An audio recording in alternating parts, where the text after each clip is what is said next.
Elena Rivera spent 12 years cleaning the same floors, folding the same linens, and staying invisible inside one of the richest homes in Vermont.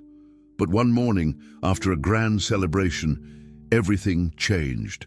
The family's priceless emerald, a jewel tied to generations of power, vanished. And just hours later, it was found in her closet. No trial, no questions, just handcuffs and headlines calling her the immigrant thief. But what if she didn't do it? What if the real secret was buried deep behind family portraits, hidden compartments, and the silence of a boy too scared to speak? Stay with us, because what starts as betrayal will become something much bigger, a fight for truth, redemption, and a voice that refuses to be silenced. The Whitmore estate didn't wake slowly. It jolted to life like a beast disturbed, chaos unfurling before breakfast. The servants were already whispering before the coffee brewed, voices sharpened by fear and confusion. Something was wrong, deeply, unmistakably wrong. By the time the butler, Mr. Claiborne, strode into the East Wing with a face drained of blood and barked for security, every employee had caught wind of it. The emerald was gone. Not just any jewel, but the heart of Ereshkigal, the family's sacred inheritance, supposedly blessed or cursed, depending on whom you asked. It had been locked in a vault requiring biometrics, a 12-digit passcode, and 3 physical keys held by separate people. And yet, it had vanished. An internal sweep was ordered by Nathaniel Whitmore himself, his voice colder than the marble floors beneath their feet. And as staff lined the hallway, standing like schoolchildren awaiting punishment, a shout emerged from the west corridor. Room 9. Gasps followed. Then, silence. 2 guards emerged holding a velvet pouch, their gloves dusted with fine green powder. It had been found in the wardrobe of Elena Rivera, the housemaid from Oaxaca, who never spoke unless spoken to, who ate alone, prayed in Spanish, and kept her eyes down even when scolded. Now all eyes turned to her. Elena stood beside her utility cart, one hand still clutching a folded towel as if trying to cling to normalcy. The pouch, unmistakable and embroidered with the Whitmore family seal, sat on the silver tray before her like a loaded gun. Her mouth didn't open, not to deny it, not to protest, not to beg. A tremor moved through her fingers, but her posture remained firm, upright though outnumbered. Vivian Whitmore descended the grand staircase like a judge entering court. Her icy eyes flicked from the pouch to Elena's hands, then back to her son Nathaniel, who gave a slow, shallow nod. "Make the call," he told the head of security. A ripple went through the servants. Some stepped back, others couldn't look away. Elena said nothing, but her gaze settled on the portrait hanging above the fireplace, one of the original Whitmores, carved from oil and arrogance, painted with the same emerald pin to his cravat. Her lips barely moved, whispering something too soft to catch, perhaps a prayer, perhaps a goodbye, perhaps a... By the time the police arrived, the house had already chosen sides. The whispers became daggers, slicing through Elena's history like it was paper. Someone claimed they'd always found her too quiet. Another muttered that she was once caught crying in the garden, as if grief were a sign of guilt. A few swore they saw her near the vault that night, though no one had said anything until now. The narrative twisted itself into certainty with frightening speed. Eleanor was no longer just a maid. She was the symbol of invasion, an outsider who had dared to breathe the air of legacy. The officers approached her with rehearsed detachment. "Elena Rivera?" the taller one asked, already unclipping the handcuffs. She nodded once. Still, she did not plead. Her arms were pulled behind her, wrists clicked into place. The clang echoed down the corridor, but she didn't flinch. She only looked up once, her eyes scanning the sea of faces until they landed on a boy. Christopher Whitmore was half hidden behind the banister on the second floor, his hands gripping the polished wood so tightly his knuckles had turned white. He had been awake since dawn, plagued by dreams he couldn't explain, images of emerald light and broken glass. He had heard the shouting, seen the guards storm through the hallway like bloodhounds, but this moment felt different. Elena was the one who used to leave warm tea outside his door when he had nightmares, the one who ironed his shirts even when no one asked. She never spoke to him directly. Vivian forbade it, but she had smiled once, fleeting and small, when he accidentally dropped his lunch tray. Now, that same woman was being dragged away like a criminal, and something deep inside his chest twisted in protest. He opened his mouth, but no words came. His voice, still changing, still fragile, caught in his throat and stayed there. From her place at the center of the room, Eleanor looked up and met his eyes, just for a second. She didn't smile, didn't ask for help. But in that silent exchange, something passed between them. A kind of acknowledgement, not of innocence or injustice, but of witness. Someone had seen her. Not the headlines, not the lies, her. And Christopher, young as he was, understood the weight of that moment. He gripped the banister tighter, wishing he could speak, do something, anything. But he was just a boy in a family that worshipped silence and appearances. So he stood frozen, powerless, heart thundering as the scene unfolded below him. Elena turned away. The officer's hand pressed on her back. She took a step forward, then another, as the servants parted like water before her. Not one of them spoke her name. And just like that, Elena Rivera was gone from room 9, gone from the house she had scrubbed and served, gone from the lives of people who never really saw her. The door slammed behind her with finality, sealing not just her exit, but the beginning of something else, an unraveling. Christopher didn't move for a long time after the corridor emptied. His fingers left damp prints on the wood. Inside his chest, a question began to form. Not about the emerald or the crime or the noise, but about the look Elena gave him. A look that didn't accuse, didn't plead, just lingered. And in that lingering, something cracked. A hairline fracture in the gilded shell of the Whitmore dynasty. The boy didn't know it yet, but he would never unsee what he had just witnessed. And neither would the house. The trial did not begin in a courtroom. It began in headlines. Within hours of the arrest, Elena Rivera's face was plastered across every Vermont outlet, the contrast between her brown skin and the emerald's green hue making for irresistible imagery. Immigrant Maid, Steele's ancestral jewel from Whitmore dynasty. It spread faster than wildfire, and every retelling made her guilt sound more poetic, more profitable. Talk show hosts discussed trust and servitude. Anonymous voices on the internet painted her as a symbol of greed. No one asked how the jewel had made its way into her closet. In the Whitmore mansion, Vivian read the papers in silence, each word confirming her belief that justice had been done. In the county jail, Eleanor stared at the same headlines on a guard's newspaper before turning away. She hadn't eaten in 2 days. She ignored the plastic tray shoved through the slot and sat motionless on her cot, her palms resting flat against the metal frame. In that stillness, her mind clung to fragments of memory. Her daughter's laughter, the scent of the kitchen when she baked bread at dawn. They were the only things not stripped from her yet. Amanda Lee entered Elena's life on a Tuesday morning that smelled faintly of bleach and fatigue. The young public defender had only been practicing for 6 months, but this case was already bigger than anything she'd handled. Her colleagues told her not to get attached. It's hopeless, Amanda. She won't even talk. But attachment wasn't a choice. It was reflex. When Amanda first saw Elena through the reinforced glass, something about her silence felt heavier than shame. She looked not defeated but withheld, as if guarding something too precious to expose to this place. "Ms. Rivera, I'm Amanda Lee," she said softly, setting a worn legal pad on the table. "I'm your attorney." Elena didn't look up. The guard closed the door with a thud that echoed between them. Minutes passed. Amanda cleared her throat. You've been accused of stealing a piece of jewelry valued at—" "I know," Eleanor interrupted, her accent thick, but her tone clear. "They already told me what I am." Amanda hesitated.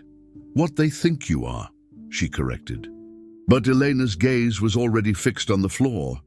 The silence between them stretched until it became its own kind of dialogue. Amanda tried again. "You worked for the Whitmores for 4 years, right?" No response. "Do you remember where you were the night of the party?" Still nothing. Amanda leaned back, fighting frustration. "I can't defend you if you don't tell me what happened, Elena." The woman finally looked up, eyes dark and steady. "You cannot defend me," she said quietly. "Not from them." Her voice didn't tremble. It was fact, not despair. Amanda felt her throat tighten. "Then help me understand," she pressed. "Why would they do this to you?" Elena let out a sound that could have been a laugh or a sigh. "Because it is easy." She glanced toward the glass separating them from the hallway. "They need someone. I am someone." Amanda leaned forward, elbows on the table. "You have to give me something to fight with." Elena's expression softened for the first time. "I cleaned that floor," she said. "That marble where they dance. I cleaned it with my hands." She folded them together and stared at the bruises on her knuckles. "And they still see dirt." Amanda didn't answer. There were no words that fit between truth and pity. Instead, she observed the woman's restraint, the way Elena measured each word like currency. Behind her stillness, Amanda sensed a storm, one that had been taught to move quietly. She thought of her own mother, who had worked double shifts to get her through law school, and of the day she promised she'd fight for women who couldn't fight for themselves. "You don't have to talk now," Amanda said at last. "But I'll come back tomorrow, and the day after." Elena's lips parted as if to protest, but she said nothing. The guard appeared in the doorway. "Time's up." Amanda gathered her papers slowly, unwilling to leave too soon. As she stood, she noticed something on Elena's prison uniform, a faint, hand-stitched embroidery near the pocket. It wasn't standard issue. The letters were small, slightly uneven, written with care. "Lucia." Amanda froze, her mind connecting the dots instinctively. A name, someone Eleanor cared for enough to carry into prison. "Who's Lucia?" she asked softly. Eleanor's eyes flickered, then hardened again. "No one," she replied. The answer came too fast, too defensive. Amanda decided not to push. She simply nodded, sliding her folder under her arm. "Everyone is someone," she murmured, almost to herself. Elena looked away, but her jaw tightened. The guard's hand rested on her shoulder as he guided her back to the cell. Amanda watched until the door closed, the click of the lock sounding final. But the name stayed with her, pulsing in her head like a code she'd been meant to find. Lucia. It was the first piece of Elena Rivera that wasn't defined by accusation. That night, Amanda sat alone in her apartment, reading through the case files again. The evidence felt too perfect. The timing, the fingerprints, the missing footage. It didn't add up. She circled the word Lucia in her notes, not knowing why, but sensing it mattered. She opened her laptop and typed Elena Rivera family into a search bar. Nothing. No records, no next of kin, no mention of a child. It was as if Elena had erased her life before entering the Whitmore mansion. Amanda leaned back in her chair, the glow of the screen casting light over her tired eyes. Somewhere in that silence, she realized she believed Elena, not because of evidence, there was none, but because of how completely she refused to defend herself. Guilt spoke differently. It fought, lied, twisted. Elena only endured. That kind of stillness came from truth or trauma, sometimes both. And so, the story outside the courtroom kept growing, gossip, speculation, venom disguised as curiosity, while inside a tiny cell, a woman clung to her silence like armor. The world saw a thief. Amanda saw something else forming behind those invisible handcuffs, dignity that refused to bow. The next morning, Amanda returned to the county jail with a decision already made. She would find out who Lucia was, and she would find out why the Whitmores were willing to destroy a woman to protect their own reflection. But for now, the scene remained as it had begun. Elena locked away, untouched meal growing cold beside her, and Amanda standing on the other side of the glass, realizing that sometimes the hardest battles begin with nothing but a single word, sewn in thread, over a heart that still remembered love. Christopher Whitmore had learned long ago that speaking in his family rarely changed anything. Words were currency for adults in the Whitmore house, used to posture, to deflect, to attack. They argued in sharp, controlled tones that crackled like ice breaking underfoot. In the days following the Emerald's disappearance, the manor was thick with blame disguised as debate. She was always too quiet, Vivian had said at breakfast, sipping her tea like a queen issuing sentences. That kind of silence hides something. Nathaniel nodded, more interested in damage control than facts. The staff listened in corners, eyes down, backs straight. Christopher sat through these conversations like a ghost in his own house, present but unheard. He retreated to his room when he could, a sketchpad balanced on his knees, pencil clenched in fingers still smudged with graphite. He drew compulsively now, not dragons or cities like before, but moments from memory. One sketch showed his Aunt Claire glancing over her shoulder as she stepped into the forbidden gallery during the night of the gala. He hadn't meant to see her, but he had. And now that image wouldn't leave him, so he captured it in lines. Not for anyone else, just for himself. Just to remember that someone had lied. He had tried once to tell his father. It had been a quiet moment after dinner, just the two of them in Nathaniel's study, the scent of cigars still clinging to the air. Christopher stood awkwardly near the door, the sketchpad pressed against his chest. "Dad," he began, voice barely above a whisper. Nathaniel didn't look up from his laptop. "What is it?" Christopher hesitated. He'd rehearsed this moment in his head, how he'd explain what he saw, how he'd show the sketch, how his father would believe him. I think I saw something the night of the party." Nathaniel sighed, rubbed his temples, and finally gave his son a brief, distracted glance. "Whatever it is, keep it to yourself for now." The lawyers said no more statements from the family. "But it's important," Christopher insisted, his grip tightening on the sketchbook. Nathaniel raised a hand, cutting him off. "Chris, not now, not when everything's falling apart. We have enough problems without rumors." And just like that, the conversation ended before it ever truly began. Christopher left without another word, the weight in his chest pressing down heavier than before.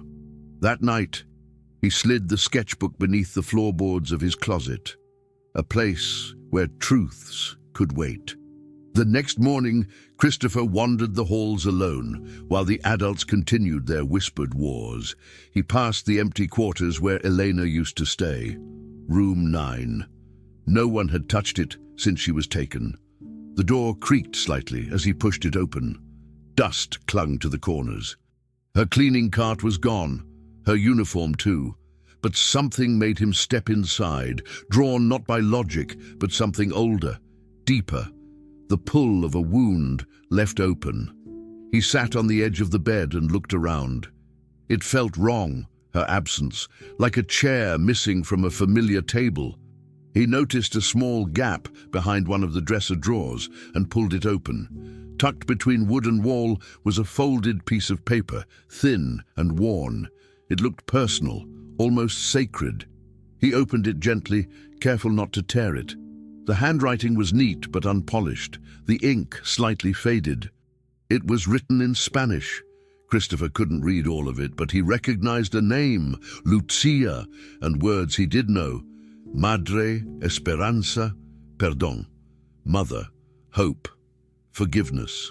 He read the letter twice, then a third time, sounding out the syllables under his breath. He imagined Eleanor sitting here, writing this in the quiet hours before dawn. her heart full of someone far away. A daughter, he guessed. Maybe someone she hadn't seen in years. Maybe someone who didn't even know her mother was behind bars now, accused of stealing something sacred to a family that never saw her as more than a shadow. Christopher felt a knot form in his throat. The letter was not a confession or a diary. It was a prayer. And though he didn't understand all the words, he understood the feeling behind them: grief, longing, a kind of strength that comes from breaking, not from standing tall. He sat with it for a long time, tracing his fingers over the name Lucia, as if the ink might tell him more than the letters ever could. Eventually, he folded the paper back as it was and placed it exactly where he'd found it. He didn't want anyone else to touch it, not his father, not Vivian, not Claire. He stood up, walked to the window, and looked out over the garden below. The same garden where Elena once tended to the roses, humming softly to herself. For the first time in his life, Christopher closed his eyes and whispered something into the air, not a fully formed thought, not a proper prayer, just a string of words pulled from the page and pressed into the shape of hope.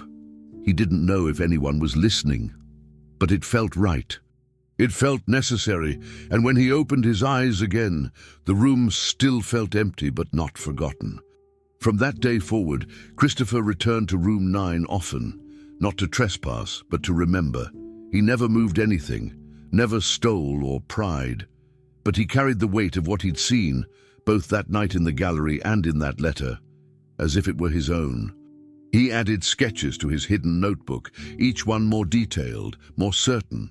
Claire's face, the shape of the gallery door, the glint of the emerald brooch she always wore. He didn't know yet what he would do with those drawings, but he knew they mattered, that they held something the adults had missed or refused to see. And each time he finished a page, he whispered the name again, Lucia, not because he knew her, but because he wanted her to know someone was still speaking her name. Amanda sat hunched over the desk in the dim legal archives room, the case files spread out before her like a battlefield she was slowly losing. Her fingers trembled as she flipped through the reports again, for the 3rd time that morning.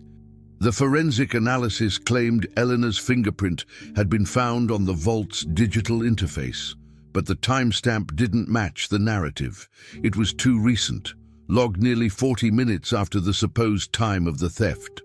Amanda had already flagged this to the district attorney's office, citing chain of custody concerns, requesting a forensic re-examination. The reply had been blunt. Reviewed. No cause for concern. Proceed as scheduled. She then turned to the camera maintenance logs. The security feed covering the gallery had failed the night of the gala. Conveniently, the system had apparently gone offline for scheduled maintenance, but there was no submitted request for such a procedure. No logs, no technician signature, just a blank entry and a redacted note. Amanda slammed the file shut in frustration. She knew how these things worked. Delay, drown, discredit. The system wasn't just passive, it was complicit, and every time she reached for a thread of truth, someone was there to cut it. She stormed down the courthouse hallway with the case file tucked under her arm like a shield she no longer believed in. People passed by without noticing her, too absorbed in their routines to register the storm behind her eyes. When she pushed open the heavy restroom door and found herself alone, it was like something inside her finally snapped. She dropped the file on the sink and gripped the edges of the porcelain with both hands, staring down at the drain as if she could fall through it. Her breaths came shallow. She didn't cry right away. Her body resisted it, but the pressure built until her eyes flooded. One hand rose to cover her mouth, the other bracing herself as her shoulders shook. This wasn't supposed to happen. She was supposed to be stronger than this. But nothing in law school had prepared her for the feeling of fighting an entire machine designed to crush people like Elena. Women without power, without presence, whose stories were never supposed to matter. Amanda looked up, eyes blurry, and caught her reflection. The woman staring back at her didn't look like a lawyer. She looked like a girl pretending to be one. Pale, exhausted, broken at the edges. Amanda studied that reflection. Not the circles under her eyes, not the run in her tights, but the way she stood, small, powerless. And something about that image burned. Her gaze shifted slightly, and in the corner of the mirror she noticed a motion. A custodian had entered quietly, a middle-aged woman in a navy uniform. She didn't say a word, just approached and gently extended a small wad of toilet paper toward Amanda. Their eyes met. Amanda started to shake her head, to insist she was fine, but the woman just nodded once and left as silently as she had come. Amanda held the crumpled tissue in her hand like it was a lifeline. That woman hadn't asked questions, hadn't offered sympathy, just help. Real small, necessary help. She pressed the tissue to her eyes and tried to steady her breath. Her gaze drifted back to the mirror and her mind flashed, not to courtrooms or paperwork, but to the embroidery on Elena's uniform. Lucia. The stitching was barely visible, delicate and worn. It hadn't been placed there for decoration, but for memory. Amanda had seen mothers carry pictures of lost children in their wallets, had seen grandmothers whisper names into folded rosary beads. That stitch had the same weight, a message to no one, or maybe to God. Amanda thought of her own mother then, how she used to scrub motel floors until her hands cracked, how she smiled through it, how she had once told Amanda, "Don't let your silence protect their comfort." That memory landed like a strike to the chest. The feeling returned, not just anger, but something older, something sacred, loyalty. Amanda turned back to the sink and gathered the case file again. Her eyes were dry now, but burning. Outside the restroom, the courthouse buzzed with its usual rhythm. Attorneys pacing, defendants waiting, phones ringing. Amanda stepped back into the current, no longer trying to fight it, but determined to move against it. She didn't have proof yet, but she had seen enough to know that what looked like evidence was an illusion. Elena's fingerprint had been planted. The security logs had been wiped. Someone was orchestrating this, and they were doing it with the confidence of someone who assumed no one would dig deeper.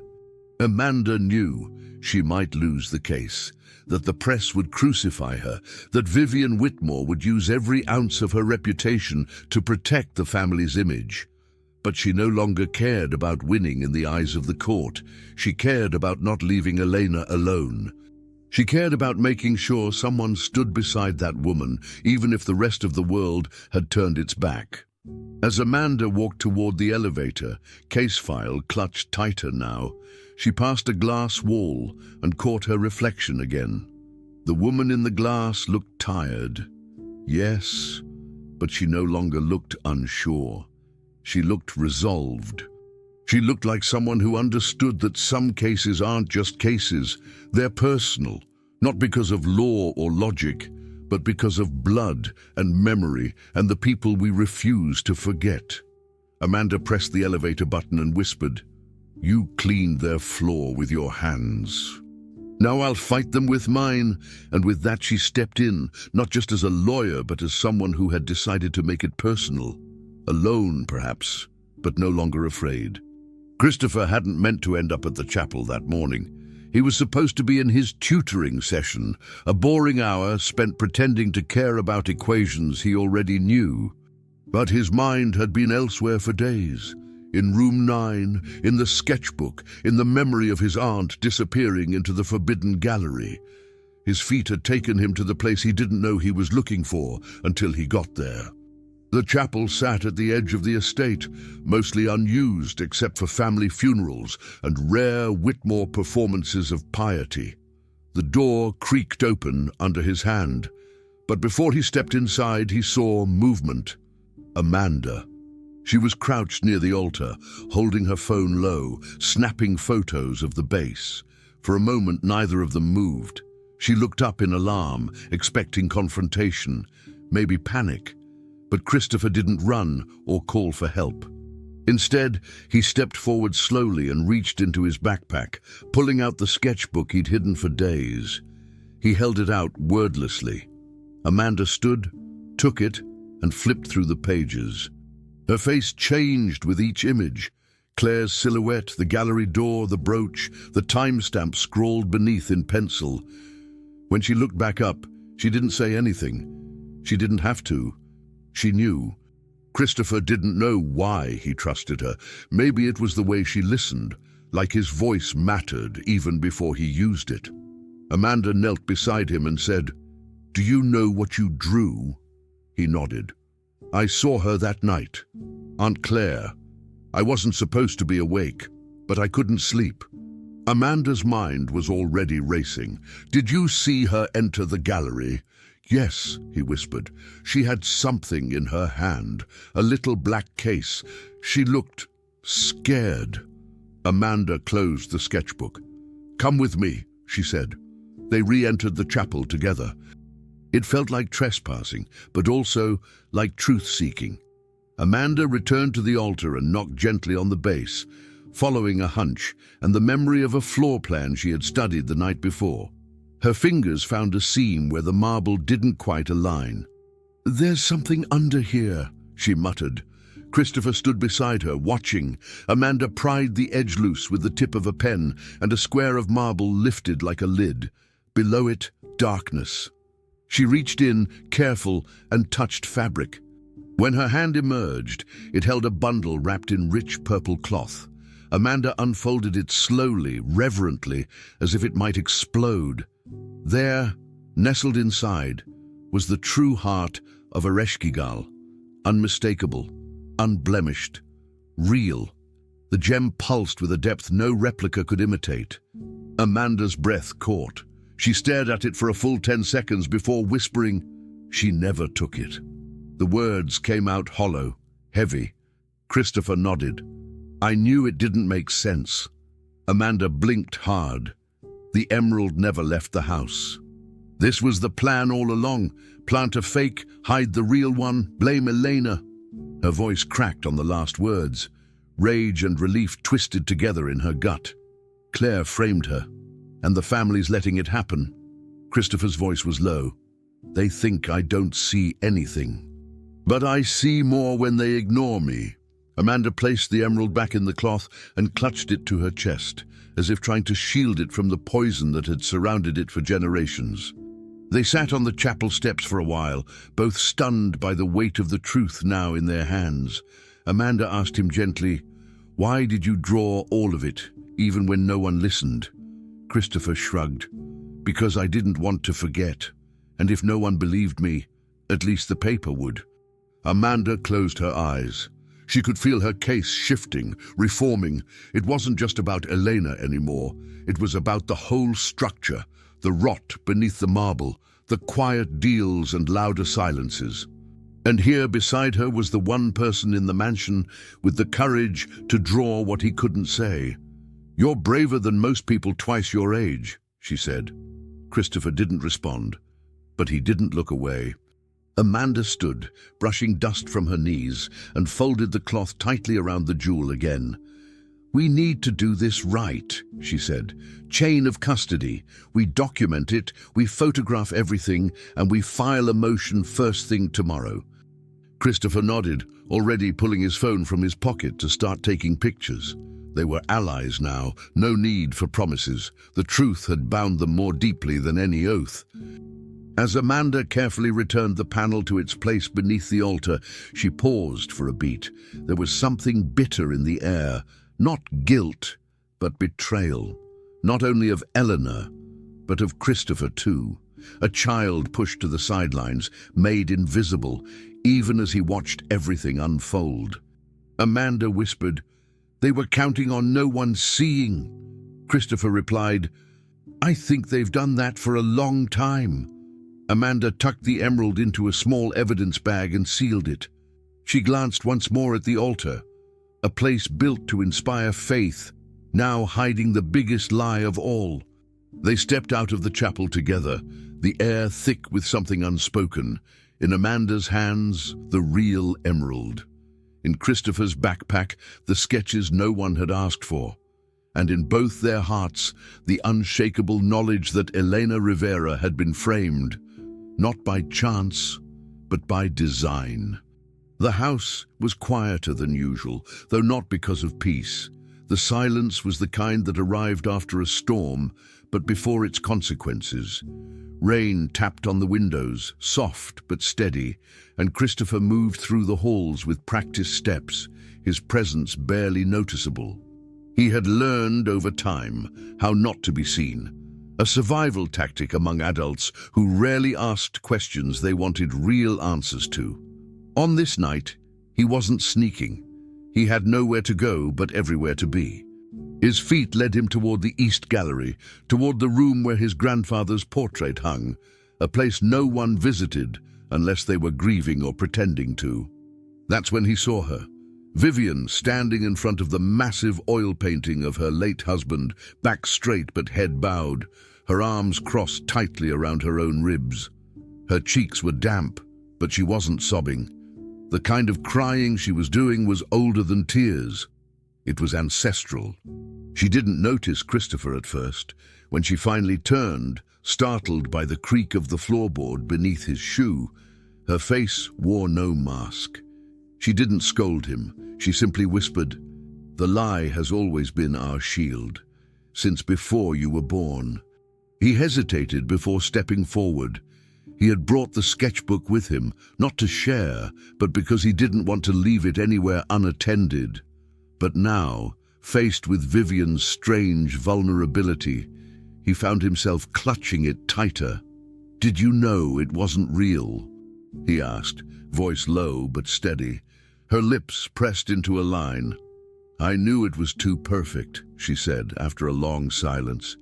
"But perfection is what we're known for. We trade in it." Christopher opened the sketchbook and flipped to the pages he had shown Amanda, the one of Claire entering the gallery, the timestamp, the replica brooch drawn with deliberate strokes.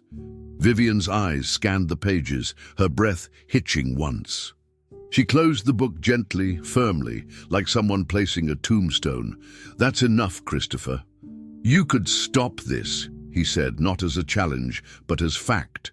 "You could tell them the truth." She looked at him then, and for a moment he thought she might. Her expression wavered, mother, widow, matriarch, all collapsing into one. "I won't sacrifice Claire," she said. "Not again, not for her." The pronoun hung in the air, her, Elena, not named, not grieved, just erased. Christopher left the room without another word. He didn't run or slam the door or cry. He simply walked, with the sketchbook against his chest, like it was armor. The next morning, he woke earlier than usual. The house was still asleep, but his hands were already moving. He opened the sketchbook to the very last page, the one that had always been blank, reserved for something final, something sacred. And there, in large block letters that took up almost the entire space, he wrote, "Elena Rivera." He pressed hard with the pencil, his strokes deliberate and unshaken. It was the first time he had ever written something that wasn't just a note to himself or a reminder to do his homework. These letters mattered. He didn't draw her face, though he could have. He didn't need to. Her name was enough. Her name, he knew, was what everyone had been trying to erase from this story. That's why he wrote it, so it would never be gone, not really. And once it was on the page, it felt more permanent than any headline or courtroom testimony. It felt like a marker of truth. He stared at the name for a long time. The letters were imperfect, uneven in places, the graphite a bit smudged where his palm had dragged. But to him, it looked exactly right. Names were how people stayed alive, he realized. When you said someone's name, you pulled them back from invisibility. Vivian hadn't said Elena's name. Neither had Nathaniel, not once since the arrest. They spoke of the help, or the suspect, or that woman. But never Elena, and never Rivera, as if calling her by name might humanize her. as if it might challenge their carefully cultivated myth. Christopher wasn't old enough to vote or drink or drive, but he was old enough to know when people were lying, and he was old enough to decide what kind of man he wanted to be. So he wrote the name again, smaller, beneath the large one. Just once more for himself. Elena Rivera. It looked softer the second time, but no less powerful. He walked through the halls like he had before, invisible but not unintentional. This time, he didn't hide. He carried the sketchbook under his arm like a gift and made his way to the legal conference room Amanda had been using to prep her case. She wasn't there yet. The space was quiet. No clatter of papers, no echo of arguments, just the table, the chair, the faint smell of ink and tired resolve. Christopher walked in, stepped up to the edge of the table and placed the sketchbook down carefully, face closed, page marked. He didn't leave a note. Didn't announce what he had done. He simply turned and walked out, not waiting to be thanked or questioned. The name would speak for itself. And when Amanda opened that sketchbook, she'd see what he had decided. Not just what he'd witnessed, but what he now stood for. The courtroom buzzed with anticipation, but Amanda Lee stood still, a file folder pressed tight to her chest like a shield. She had barely slept the night before, knowing that today would determine not just Elena's fate, but her own belief in the system she had chosen to serve. As she approached the bench, she asked the judge for permission to submit new evidence. There was a pause. The courtroom tensed. Then she opened the folder and pulled out the sketches. One by one, she laid them on the table for the court to see. Not documents, not photos, but pencil drawings, sharp and deliberate, done by a 13-year-old boy. "These were created by Christopher Whitmore," she began, her voice steady. "They are his record of what he witnessed the night the emerald went missing." The judge leaned forward, brows furrowed. The prosecutor, smirking, stood up. "Your Honor, with all due respect, are we now accepting crayon fantasies as evidence?" he scoffed. "What's next, finger paintings?" Amanda didn't flinch. "These are not fantasies. These are observations by someone with nothing to gain, a child who saw more than any adult in this room." The judge didn't dismiss it. He didn't accept it either.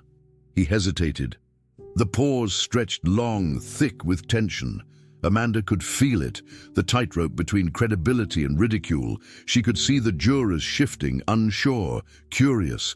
The prosecutor leaned on the bench, waving one of the drawings.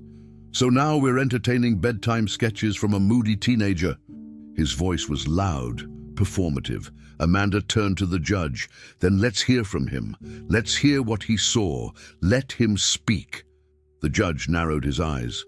"Is the witness present?" Amanda nodded. "He is." The bailiff called Christopher's name, and the boy stood up slowly from the second row, his small frame drowning in a borrowed suit jacket. Nathaniel stiffened. Vivian turned her head sharply. Claire didn't move. Christopher walked to the witness stand with quiet purpose, like he knew this path was his alone. After being sworn in, he sat. The judge spoke gently. "Christopher, can you tell the court what you remember from the night of the Whitmore Gala?" His fingers gripped the edge of the chair. His voice trembled but did not break. "I couldn't sleep," he began. "I went downstairs for water. I saw Aunt Claire go into the gallery. She had something in her hand." Amanda leaned in slightly. "And did you see her come out?" Christopher nodded. "Yes, she was talking to someone on the phone. She said it would be easy to blame the cleaning lady. She said no one would question it." A sharp inhale echoed from somewhere in the room, but no one dared interrupt. The courtroom fell into an eerie silence, the kind of silence that feels like it might never end. The judge blinked. The prosecutor shifted his weight, clearly unsettled. For once, there was no immediate rebuttal, no sarcastic remark. The words hung in the air like smoke. Claire's face went pale. Her fingers curled against her thigh, but she didn't speak. Nathaniel looked at his son, mouth open, but silent. Vivian sat motionless for a second. Then she stood, slowly, without a word. Her heels clicked once against the tile before she turned and exited the courtroom. The door closed behind her with an audible thud, and moments later a loud gasp was heard from outside. Someone ran to check. Amanda didn't move. Her eyes were on Eleanor. Elena hadn't reacted when the drawings were shown. She hadn't even lifted her head when Christopher was called. But now, with his words still echoing in the chamber, something shifted. She brought her hands to her face, slowly, like someone not sure if she was allowed to feel. Her shoulders trembled, and then the tears came. Not violent sobs, not theatrical, just quiet, worn weeping. The kind that breaks you not because it's loud, but because it's been held back too long. Amanda couldn't take her eyes off her. The woman who had cleaned floors, folded linens, gone unseen.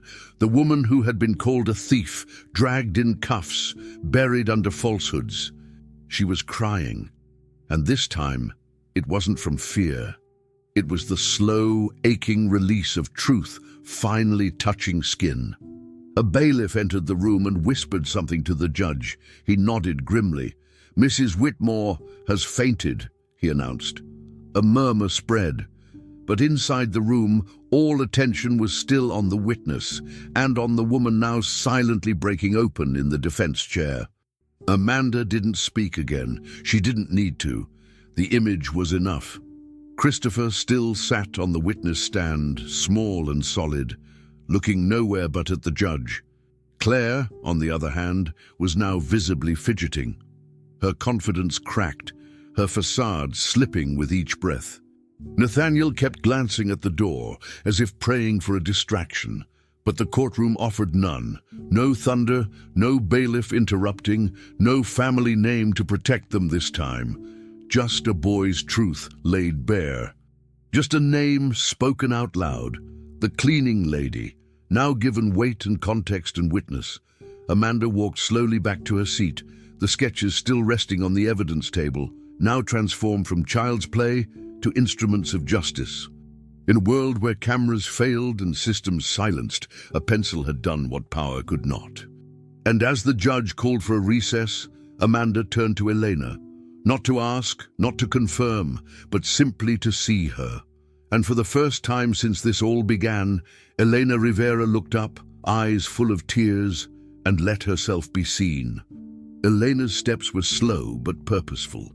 Her acquittal had been declared only hours earlier, yet the dust of the accusation still clung to her like the scent of bleach in linens. She walked through the east corridor of the Whitmore mansion, retracing a path she once took daily, not as a guest, but as a servant. Room 14, the service quarters, looked just as she left it, empty, impersonal, forgettable. But there, resting on the cot she once made each morning with care, was her uniform, folded precisely, a quiet gesture by someone who remembered. Elena approached it with reverence, sitting carefully, letting her fingers trace the fabric as though it were sacred. Her hand slid into the front pocket and froze, a piece of paper. She pulled it out, unfolded it. It was one of Christopher's drawings, crude, honest, sharp like truth should be. But what broke her wasn't the image. It was the words, scrawled in hesitant handwriting. Lo siento. Me. The letters crooked, almost childlike, as if he had written it with trembling fingers. Elena pressed the paper to her chest and closed her eyes. She had been dragged out of that room in chains, accused of defiling this house. Now she sat here free, but not untouched. At the courthouse, Amanda stood at the back of the room, staring down at a crisp document in her hands. It was small in size, but massive in weight. An official letter from the Department of Homeland Security. Asylum granted. Permanent residency application pending. Amanda read it twice before believing it. She had fought for Elena in court, yes, but this was protection beyond verdicts and headlines. This was safety. As she looked up, the courtroom was nearly empty. The reporters had left to find new stories. The Whitmore family was nowhere to be seen, and the gavel had long since struck its final echo. Only Amanda remained, holding a paper that symbolized something almost mythic in a country like theirs. A second chance for someone who had been erased before she could even speak. She folded it slowly and slid it into an envelope. It was addressed to Elena, but Amanda didn't rush to deliver it. Instead, she waited for the right moment, the one when Elena could receive hope not with trembling, but with her head held high. Vivian Whitmore never reappeared in court. She sent no message, offered no public apology, gave no interview. But an envelope had arrived, handed to Amanda by a silent courier dressed in the Whitmore family crest. Inside, there was no note, only a check. The amount written in bold ink could have bought a house in Elena's village, rebuilt a school, changed futures. But Amanda already knew what Elena would do. When she found her later that afternoon, Amanda handed her the envelope without a word. Elena took it, opened it, stared at the check. Her face didn't change. Without hesitation, she tore it in half, then in quarters, then again and again until the paper was confetti in her hands. "I don't want money," she said quietly. Amanda didn't ask what she did want. She didn't need to. Elena's eyes had shifted, no longer wary, no longer cornered. They were clear, determined. "Do you have a phone?" she asked simply. Amanda handed hers over without question. Elena didn't smile, didn't explain. She just began dialing. The number was burned into her memory. She hadn't called it in years, not since the day she crossed the border with only her daughter's photo in her shoe and a promise to return when she could. Each ring felt like a breath stolen from her lungs. And then, on the fourth, a voice answered. Small, female, hesitant. "Hola?" Elena couldn't speak at first. Her throat caught on emotion she didn't know how to carry. But then, trembling, she said, "Lucia?" A pause. Silence. And then, "Mama?" Elena closed her eyes, the tears spilling before she could stop them. "Mamá está viva," she whispered. "Mamá está aquí." The voice on the other end broke into sobs, and so did she. Amanda turned her back, giving privacy to a moment that didn't belong to law or justice or any courtroom on earth. This was sacred. This was survival rediscovered. And for the first time since the nightmare began, Eleanor wasn't just free, she was whole. In the hallway outside the courtroom, Amanda sat alone, watching the door Elena had disappeared behind. In her hands, she still held the asylum approval, creased now from being clutched so tightly. She looked down at it again, and a strange, warm clarity settled in her chest. The law had failed Elena once, but it had not defined her. Elena had defined herself, not by winning, but by enduring, by refusing to be erased, by reclaiming her name in full view of the world. Amanda knew this case would be talked about for months, books, maybe even a film someday. But none of that mattered now. What mattered was that a mother had just told her daughter she was alive. And that truth, spoken across countries and scars, had the power to undo any verdict written in fear. Amanda closed her eyes and let out a breath. It was over, but not really. This was the beginning. And somewhere, in the stillness of a reclaimed room, next to a uniform folded by unknown hands, Elena Rivera held a piece of paper to her heart and whispered a new kind of promise, not to the court, not to the Whitmores, but to the girl she had waited years to speak to again. "Mama is coming," she said, "and nothing will stop me now." Months had passed, but the house was no longer the same. What once was the ancestral Whitmore mansion, a fortress of inherited silence and secret shame, had been transformed into the headquarters of the Whitmore Foundation for Justice and Reparation. The walls had been repainted, but more than that, names had changed, functions had changed, meanings had changed. Where whispers once dictated the fate of maids and bloodlines, now echoes of purpose and hope filled the halls. In the very center of the grand atrium, under a skylight that flooded the room with natural light, stood the new vault. Unlike the biometric concealed structure that had once protected it in shadows, this one was clear, glass and steel, transparent in every sense. Inside, resting on a velvet pedestal, lay the emerald, the heart of Ereshkigal. But now it wasn't guarded.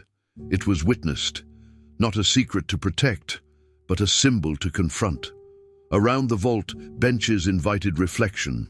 No alarms buzzed, no guards paced.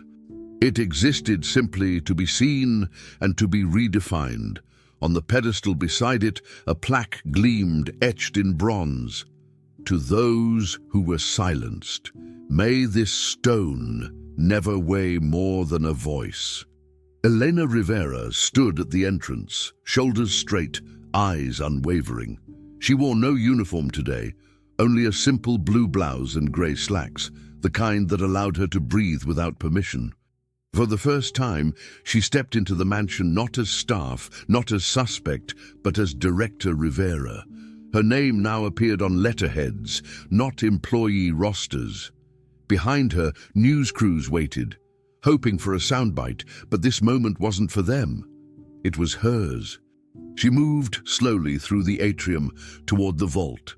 Her hand didn't reach for the glass. Instead, she stopped a few steps away and simply looked. Her gaze wasn't of awe or nostalgia. It was acknowledgement. This was the object that had nearly destroyed her, the lie that had tried to bury her. And now, it was part of the truth she owned. Behind her, she heard a soft voice call her name. Turning, she saw Christopher standing with a small bouquet of mismatched flowers in his hands, dirt still clinging to the stems. "They're from the back garden," he mumbled. "The ones you used to water." She knelt down, receiving them as though they were roses from royalty. "Thank you," she said, her voice full but steady. Christopher gave a small shrug and looked down at his shoes. His hair was longer now, and his backpack hung from one shoulder. "I brought something else," he said, a little more nervous now. From his bag, he pulled out the old sketchbook, the one he once hid beneath floorboards, filled with fragments of truth he hadn't yet known how to speak. But it was heavier now, swollen with more than drawings. Elena opened it, carefully flipping through pages of new editions, poems, scribbled names, even full letters in shaky cursive. "You're writing," she whispered, moved not just by the act, but by the trust it represented. "A little," he admitted. "You said words matter." She held the book to her chest for a moment. "They do." No applause, no speeches, just this quiet handoff of growth, forgiveness, and proof that voices once stifled can bloom with the right kind of light. Upstairs, behind the curved railing of the veranda, stood Vivian Whitmore. She was thinner now, her presence quieter. No pearls, no photographers, no airs, only stillness. She watched Eleanor and Christopher without interrupting, one hand resting on the wooden banister, the other on her heart. Once she had ruled this house. Now she merely inhabited it. She had given money, signed papers, even participated in press conferences about justice reform. But none of that felt like penance. This, watching a woman she had nearly destroyed take her rightful place, this was. Vivian did not descend the stairs. She made no attempt to be seen. It wasn't time for that. She wasn't sure it ever would be. For the first time, she didn't feel like the heir to a legacy. She felt like a survivor of one. The Whitmore name might remain on the walls, but it would no longer dictate the stories written within them. At least, she hoped not. And hope, for a woman like her, was the rarest jewel of all. Amanda arrived just in time to witness Elena and Christopher standing side by side near the vault.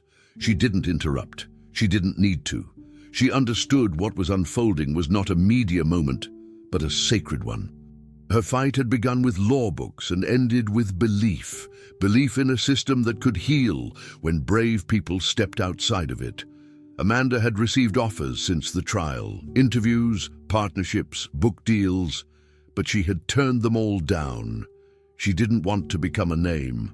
She wanted to remain a force. She now worked full-time with the foundation, helping immigrants wronged by a system that never asked their names. And Elena had become not just a figurehead, but a leader, trusted and followed. Together, they had taken the stone that had cursed a family and turned it into something else, a challenge to power. Not to hide or hoard it, but to share it, question it, humanize it. Christopher gently placed the bouquet of garden flowers in a small glass vase beside the plaque. He didn't say anything else. He didn't need to. Elena stood beside him, her hand briefly brushing his shoulder, a gesture of deep respect, not gratitude. Then she turned to face the vault one last time. It wasn't a relic anymore. It was a witness. The heart of Ereshkigal, once used to control a family, then to destroy an innocent woman, now stood not as a threat, but as a vow, a reminder. Elena looked down at the inscription again and read it aloud, her voice clear and certain. May this stone never weigh more than a voice. It was not a prayer, it was a decision. And with that, she walked away, not from the past, but towards something finally her own. We pour our hearts into creating stories like this, not just to entertain, but to connect, reflect, and remind us of what truly matters. If this story moved you even just a little, we'd love to have you with us. When you subscribe to our channel, you're helping us keep telling meaningful stories that take time, care, and deep respect to build. Feel free to leave a comment and share your thoughts. Your voice is part of this space. And if you're new here, take a look around. You might just find another story that speaks to your heart. Thank you for being here with us.